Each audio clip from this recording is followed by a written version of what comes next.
Guys, it's Mina Rel here, and welcome back to a new video. And long time no see OC introduction video. I was so avid with these and they just kind of fell off the planet. So I did make a playlist of all of my other ones, which is 4, I believe. So I will link that playlist down below. So if you guys want to see the other characters that I did videos on, you can do so. So for this video, I chose a character that actually tied with Rohei, who was the character that won last. And this character is Chio. So I promised myself she will be the next one since her and Rohei pretty much won at the same time. So like always, I literally wrote down information for me to remember when I record these narrations, because sometimes when I try to remember things off my head, it doesn't work to the way I want them to. So yeet, let's just get into Chio's facts and all that good stuff. And at the end of my little bio of her, I'll go into the drawing more. So Chio, she is actually 16 years old. In her story, I tend to focus on her as a kid, well, her and Nadu as a kid, as a teenager, and their old self. So the present day them is 16, but I do kind of flip-flop between their ages. Well, the older ones, yeah, there's at the end, but in the present day, she is 16 years old. Of course, her race is demon, because she's a demon. Her height, I'm playing around with it because I'm 5'2", and I'm short. So Chio is literally a midget, so I would have to make her smaller than me. So I want to say she's 4'9". She's really small, really small. Like Nadu and Naoya is like twice the size of her, and I really like that. So her sexuality is straight, obviously. And here are her likes. Due to Nadu, Chio really loves fruit, but her favorite fruit is a honeydew melon, which is my favorite fruit, of course. She loves cutesy things. She's just that type of girl that likes anything cute. And her favorite color is pink, hence why she wears a lot of pink clothes. What she doesn't like is obviously rude people. She doesn't like that.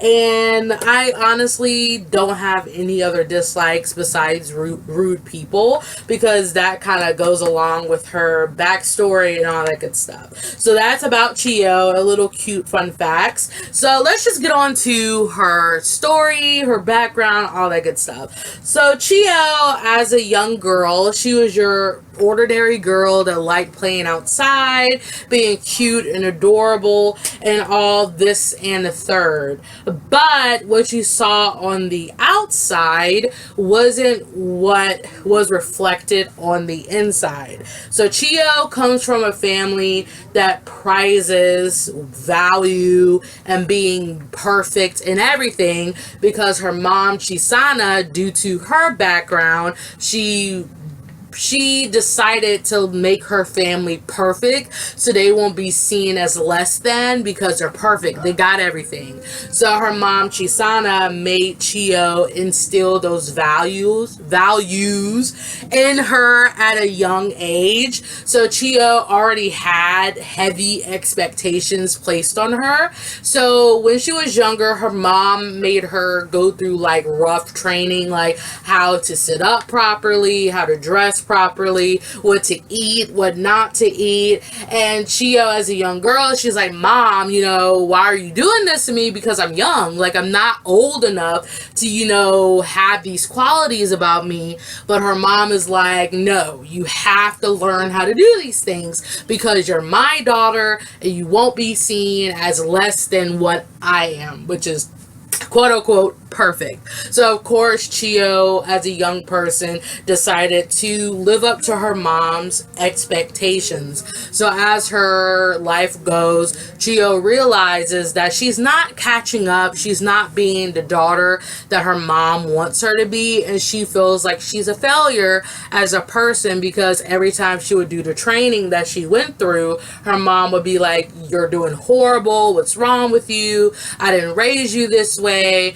And sadly, her mom does abuse her verbally a lot.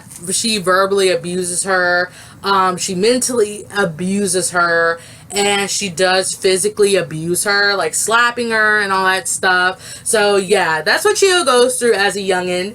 So it got to the point where Chio just couldn't take it anymore. She was like, oh my gosh, I feel horrible. My mom doesn't love me. I would never be the perfect daughter for her. So she's like, I'm tired of it, and she runs away. She runs away from her life, and she ends up in this open field. And this field is actually a very meaningful spot for her, because that's when she meets Naru.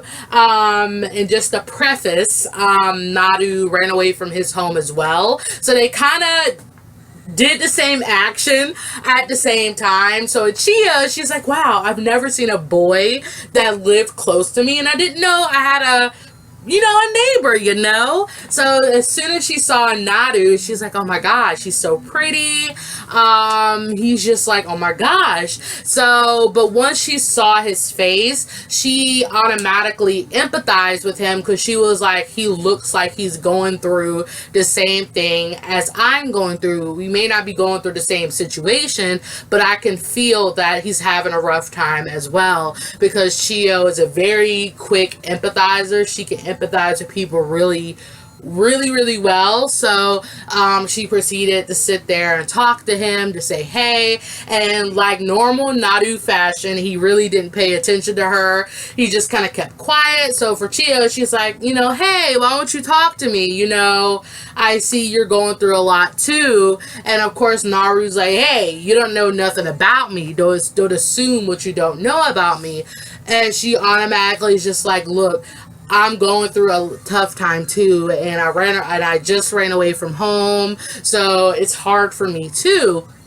So Naru kind of gives away his tough guy act, and he kind of is like, yo, whatever. Maybe I could talk to this girl. So Chio and him, they become closer over the time that they spend together, and they become closest friends. So whenever Chio would run away from home or leave her house without her mom knowing, her and Naru would secretly meet up and have fun and hang out, eating lots of honeydew melon. That's like their favorite thing is honeydew melon. So they would do all that stuff that kids do. And it got to the point in their age that they had to seriously think about their life, like their teenage life, because in this story, as teenagers, since Naru's a prince and Chio is a princess, they have to seriously think about their older life. So Chio's like, hey, I don't want to like not see this guy again. So she's like, Naru, when we grow older and when we, become more serious about our lives, will we always be together? And Naru's like, hey, I don't believe in promises. I can't promise you anything. So whatever happens, happens. And she's just like, but you have to promise me that whatever happens, we will always be together. And Naru again is like, whatever, I'll say yes, but I can't promise you anything. So for Chio, she's just like, I really want to stay with this boy because he's the courage and the strength that I never had. I can never stand up to my mom, but yet this boy, he's willingly to stand up for what he believes, and he wants to do the things in which he wants to do. He doesn't want to follow order, and he's just a courage that I never had. So for her, Naru was a crutch for her, and I don't want to make it seem like she was just like, I need him, I want to use him. It was more as a crutch that's just like, I want to be beside him all the time because I love him and I really want to stay with him because he helps me become stronger as a person. And if I lose him, I'm nothing. He's all that I am, and without him, I'm nothing.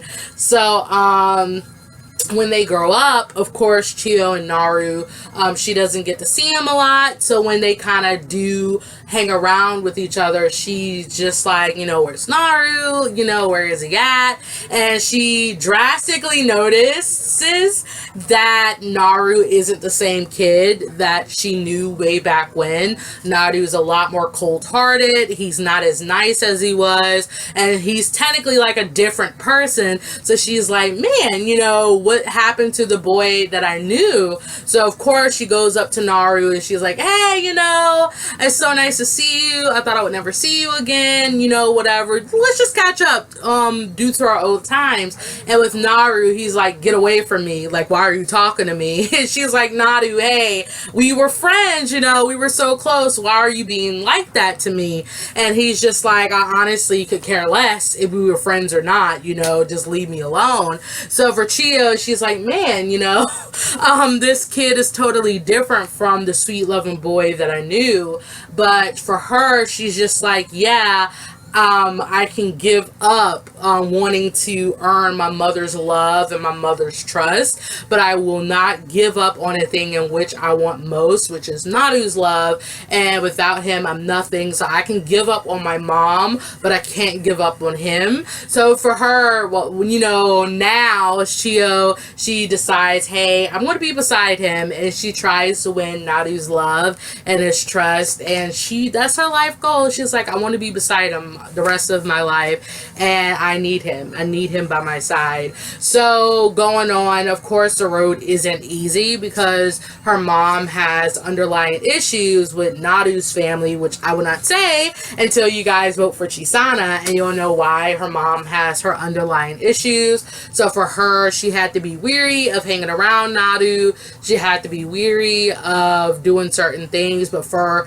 her life, she's like, I have to live a life in which I don't want, but if this life I live lets me be beside the one I love, that's what I'm going to do. So that's pretty much it for Chio. And also Chio, she does have another friend named Rayo. A lot of you guys legit fangirl over Rayo. I think Rayo is legit the most popular character in this story besides Naru. Everybody loves Rayo, but Chio actually met Rayo a little bit after she met Naru.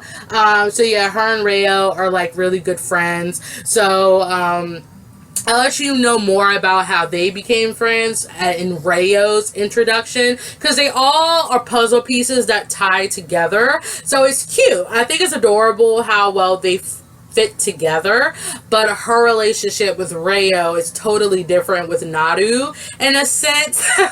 So again, if you vote for Rayo in the next one, you'll learn more about their own relationship and Rayo's family, but you know, it's just whatever. But I honestly feel like the general idea and the general message about Chio, since I always give messages at the end of my videos, the general message I really want to say is that yeah, we cannot help where we come from or what life we're born in, but the thing we can control is how we live our life and how we choose to live and what we choose from here on out. So just, you know, you can sacrifice some things, but don't sacrifice things in which you love and which you really want to do for someone else's happiness. So yeah, so that is it for this video. So guys, what do you think about Chio in the comment box below? Because I don't draw her as much as I used to, sadly, but I hope during this video I can gain the courage to draw her more and